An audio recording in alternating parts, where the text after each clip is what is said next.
Chiefs Kingdom, it is my favorite time, and that is talking Chiefs with you. We got the latest news. We got the latest rumors all coming to you right here from exactly that.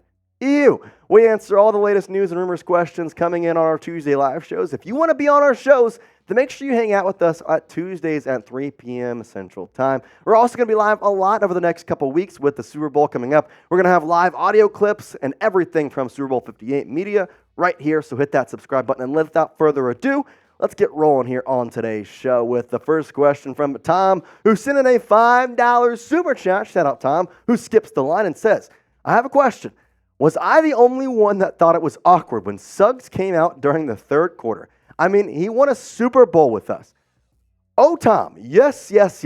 I was very confused when that happened because he came out and kind of got the crowd amped up, and I'm like, bro, you literally have a photo of you being interviewed in a Chiefs jersey winning the Super Bowl. Like, this makes no sense at all. I was so confused by pretty much everything that was happening there. I just don't really get what the heck was going on. But hey, guess what? After that, me and Sam calculated it. They only scored 3 points. So he definitely inspired the defense, and he inspired Zay Flowers to not protect the ball and taunt L'Jarius Sneed, which wasn't a good idea. But hey, we were definitely not the only ones thinking it was weird. But shout out to you, Tom, $5 super chat. We're legends just like you. Ed Griffin comes in with this, saying, can the media push for the idea of signing Frank Clark for the Super Bowl to replace Omenihu? Give him a base contract and a share of the pot for the win. We need him in good playoff perfection. I think this would be good. I think that Clark is kind of an interesting guy to talk about in this situation because I'm sure some people think it's not even likely that they'll sign somebody this late in the season. Now, it is possible. I'm just curious as to if Brett Veach would actually do it. If you remember, they had the opportunity to sign him, and they didn't. They didn't. So now what do they do? Do they sign him? Do they not sign him? We'll figure it out as we kind of go forward. So I don't really know, to be honest, but I think it would be not a bad idea. I just don't think Brett Veach is going to pull the trigger. Ray Blazer says, what are the injury updates we will get? Will we get anybody back? So, as of right now, it seems as though Noddy could play. We don't know the full extent just yet. There were talks about him being placed on the IR. We don't really know, but Joe Toney, probably not going to play. Joe Toney has most likely torn his pec and will not play in the Super Bowl. Charles Omenihu has his torn ACL. He will not play.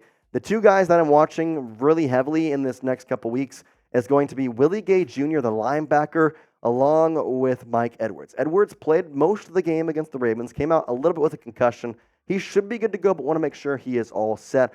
And then Willie Gay Jr. missed the Ravens after having neck stiffness. He was questionable all the way up until game time, where his neck just, quote-unquote, stiffened up. So it's unfortunate, but hey, ultimately, guess what? It is what it is, and now hopefully he will be all good to go come Super Bowl time. We'll see what he has. But I'll tell you what. Do you want the Chiefs to sign Frank Clark? Type S for sign, type P for pass.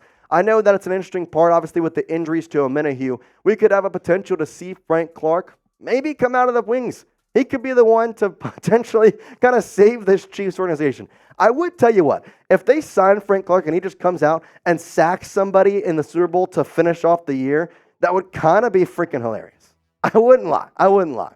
Tony Fuentes comes in with a question saying, will the Chiefs be fine without Charles? Yes, they will. And if they sign him, they don't sign Frank Clark, it doesn't really matter. Because this defensive line is freaking good. Mike Danna has been impressive. Chris Jones has been amazing. George Karlaftis has had a sophomore year for ages. Talk about sophomore slump. Nuh-uh. He had sophomore supreme. I don't know what you want to call that, but he did really well. Felix Enuduke Ozoma could also jump in there as well. I don't see them being that antsy to sign somebody just for the simple fact that, guess what? I don't really need to. This line has been great. The depth has been there. Do they ask a little bit more? Yes, but if Danna's healthy, if Karlaftis is healthy, honestly, you just shift Tershawn Wharton into Noddy's place if he can't play, and bingo, bango, you're good. Neil Farrell Jr. may actually get a shot after they traded for him at the beginning of the year from the Raiders. That'd be kind of funny. A Raider doesn't play a single snap until the Super Bowl, and he wins with the Chiefs. That'd be pretty much a poetic ending for Mr. Raider Man. But hey, Congratulations, you're a part of winners now, not a bunch of losers who live in Las Vegas and get to watch their rival play in their home stadium for the Super Bowl. Anyways, let's keep the Chiefs healthy as possible. Let's like the video, get those good vibes rolling. I know that we've talked about this throughout the past couple weeks, but we are kind of almost a streamline of good luck, of good vibes for the Kansas City Chiefs here at the Chiefs Report. So hit that like button. Let's keep the good vibes up and keep the healthiness across the team as much as humanly possible. Keep Willie Gay, keep Chris Jones, keep Travis Kelce, keep Patrick Mahomes, all healthy. Hit that like button. I'd certainly appreciate it. And so would the Chiefs. Shad Jameson says, what are the chances Toney plays in the Super Bowl? I honestly don't know. So Andy Reid talked on Monday about this and said that he hadn't seen the whole Instagram Live thing. And if you don't know what I'm talking about, basically, Kadarius Toney went on Instagram Live saying that his injury was fake, all this and that. We have a full show on that came out yesterday morning as well, so go check out that. But I'm telling you, it's just so odd with him because he's been injured since week 15 anyway. He hasn't freaking played. And it's just kind of odd. And at the end of the day, though, it seems like he's got a shot because Andy Reid talked about it. He even said something about it, saying, yeah, I actually haven't seen it, but I heard people talk about it. But yeah, he'll be back out there, and we'll see how he does. Obviously, he's been on the injury report. That part is not made up by any means. He'll be working out through some things. He'll be back out there. So, according to Andy Reid, his chances are decent. I mean, he's got 2 weeks to heal, but he's been hurt since week 15, so I don't exactly know what that means for his reliability, whether or not he'll be out there. I can't give you a percentage right now, but I would have to say, given those comments from Reid, higher than maybe one would think before what he said yesterday. Because after that Instagram Live, I thought he may have been cut the next day. So, hey, there you go. I know what I can guarantee you, though, is a $100 deposit match on PrizePicks by going to prizepicks.com/CLNS and using code CLNS. And I can't guarantee you it, but I can give you a pretty good recommendation to put these three in because I'm on a bit of a hot streak. Talking with Sam, I believe I'm 6 of my last 8 or 7 of my last 9, one of the two. I've only been wrong twice in the last couple I've put in. So go put these in to kind of ride with me. I've got the more on Patrick Mahomes passing yards over a half a yard. It's a special deal, 99% off. Go use it. Then I got the more on Isaiah Pacheco rushing and receiving touchdowns. All he's got to do is score one. He has scored 1 touchdown in the last 3 playoff games. He's going to do it again in the Super Bowl. And then McCaffrey, more than 35.5 receiving yards. I'm telling you, the Chiefs and receiving backs have been, let's just say, not a very good match. So now we have to see what McCaffrey will do. He will get more than 35.5 receiving yards is what I'm thinking now.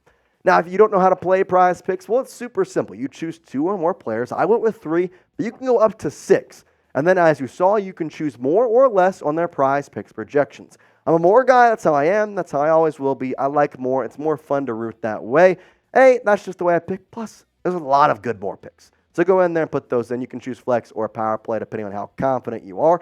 And you can turn $10 into $250 with just a few taps. Plus, they're also offering weekly promotions that can lead to big payouts like Taco Tuesday. So each Tuesday, PrizePicks will discount a select player's projection of up to 25% to provide even more value. And like you saw with that Patrick Mahomes thing, 99% off. So go check it out at prizepicks.com/CLNS and use code CLNS for that first deposit match of up to $100 to put on that Mahomes entry.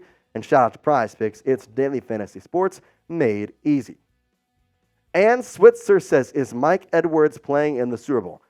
I would say yes, 99.9%. He played most of the Ravens game. He did get kind of knocked up late there with his head injury kind of resurfacing, but with concussions, it's always like, oh, concussion protocol, all this. He came back in, played, and overall was pretty good. I think at this point, though, you're kind of looking at, all right, how in the world can Mike Edwards just play effectively in a lot of different senses? So I hope that he will be almost fully healthy, but I don't exactly know just yet. If he does not, though, then guess what? Shamari Connor has been playing really, really good. So I don't think that's going to be that big a deal.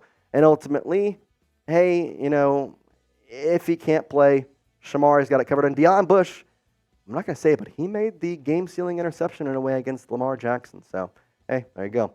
Craig Davis talks about 3 guys saying Sammy Watkins or Chris Conley or Cam Irving, even if they're available. Honestly, Sammy's the one that makes the most sense to me. I like Chris Conley and kind of what he's done. As Sam, he wants to chime in. He's got an idea with this. Ironically enough, Chris Conley plays for the San Francisco 49ers. I was about to say, I was thinking Conley was on a roster. I didn't want to say it because I wasn't 100% sure, but I was pretty positive Chris Conley is on a roster, and it happens to be the Niners. So he ain't playing. I don't know if Irving's on a roster. I know Watkins isn't, and we talked about potentially signing him. So Sammy could be one, but at this point, I don't think they're going to sign a wide receiver. So Cam Irving was with the Saints, thanks to Sam. So there we go. I was wondering. I thought Chris Conley was in the Niners. Didn't want to say it, but hey, shout out to Sam for the assist on that one. Shad Jameson comes in saying, would Andy Reid be on the coaching Mount Rushmore with a third ring? Shad? I think he already is. Dude's the highest winning guy on 2 franchises. No one's done that except for him. Honestly, it's Shula, Belichick, probably there. It would be where I'd put Andy Reid, honestly. I mean, the fourth coach, there's probably a lot of debate around that. You could potentially put a couple of guys in there. I mean, honestly, in some ways, if you're going straight coaching, you're probably putting Nick Saban up there with those 3 guys. But, I mean, there's Bear Bryant could put up there. I mean, Lombardi. I mean, there's so many guys in terms of coaching to put up there. But I think Andy Reid, when you talk about GOAT coaches, he should be on that list. So, I don't know. Parker Gamer says, ever since Brian Cook has been on IR, I have been sad. Could someone cheer me up, please? Hey, I'm sorry, Parker Gamer, man. It stinks. But I can tell you something that does cheer you up. Shamari Connor, who has now gotten time because Brian Cook has been out, looks exceptional. And here's the good news, Parker. Although Brian Cook has already played a couple years, his contract, don't know what's going on with there. Shamari Connor, he's a rookie, which means you have 4 years of control over him. You got a safety in the waiting, once again drafted by Brett Veach, that looks so good. So, hey, it's not exactly the greatest positive things that we don't have Brian Cook, but look on the bright side, silver lining. Shamari Connor has been amazing. Hey, Deion Bush had a pick freaking 2 in the freaking AFC Championship. Speaking of the AFC Championship, with the win, they head to the Super Bowl. So we need you to predict the score for the Chiefs versus the 49ers. We're going to do a lot of these throughout the week, so this is the first time we've asked this one. Get in the comment section. Predict the score. Chiefs, 49ers. We're a week and a half away. Let me know in the comment section down below in this video. What's the scouting report look like on the 49ers? So, Chiefs non-Swifty. I like that one. So, here's the thing with this. The Niners are a team that ultimately I don't think is ever going to blow anybody out. They didn't really do that against the Packers, who they should have. They didn't do that against the Lions. In fact, they were about to get blown out until C.J. Gardner-Johnson decided to wave them goodbye. Besides the point. Ultimately, there's this. Their offensive weapons are more than probably 99% of the teams. All they needed was a decent quarterback. Brock Purdy is that. Now, I'm going to give him credit. He has played very well, and I think he is going to be a big factor in the Super Bowl. If you let him get out of the pocket, if you let him run like he did in the Lions during the second half, that's going to be a problem, especially with what we've seen from the Chiefs and how they allow quarterbacks to run. Now, past that, you've got to control a lot of offensive weapons. You have CMC, you have Brandon Ayuk, you have Deebo Samuel, and you have George Kittle, and to some extent, Juwan Jennings, who can also make some good catches. There's a lot of good defensive players, though, on the Chiefs. The Chiefs played better than the number 1 overall defense in the AFC Championship game. Will that continue, though, against a high-powered offense? We'll see. I will say this, though. The Niners' defense did not play well against the Baltimore Ravens. They allowed over 40 points. Now, obviously, there was a lot of unfortunate interceptions with Brock Purdy in that game. But, honestly, this Chiefs offense, if they do some stuff right, I'm not too impressed by the Niners defense. I like Armstead, I like Fred Warner, but I just don't know if they stack up to what I was scared of with Roquan Smith, Patrick Queen, Kyle Hamilton, Jadeveon Clowney, and all the guys they had on the Baltimore Ravens staff. And guess what? You beat them, scored 17 on them. So what can you do against a Niners defense that I don't think is as good, maybe not even as close? We'll have to see, though. I'm excited for the game, I'll tell you that. Tony Fuentes says, I trust Mike Danna to step up in Vegas. I trust him. He's been doing great. I agree. I think if there's someone in Charles Omenihu's absence that maybe steps up and earns himself a bag in this offseason, it's Mike Danna. Dude has played exceptional all year, 6.5 sacks, 7 tackles for loss, and 50 tackles. And I will say this, ever since Charles Omenihu has come back from that 6-game suspension, then Danna's gotten a little bit less time, which means probably less tackles for loss, probably less sacks. In some ways, I don't want to say this, but if Omenihu isn't back, if he doesn't play this entire year, let's just kind of hypothetical, 5 tackles for loss could have gone to Mike Danna. I'm excited to see him play in the Super Bowl, though, and I'm excited to watch it with you. We're having a live Chiefs versus 49ers watch party on next Sunday, coming up with the Chiefs and the Niners Super Bowl. I'm telling you, it's going to be an amazing time. Super Bowl Sunday right here on the Chiefs Report. So get on there, hit that subscribe button, youtube.com/ChiefsTV. I'm super pumped, and I hope you join us. Hit that subscribe button, and as always, Chiefs Kingdom, peace out.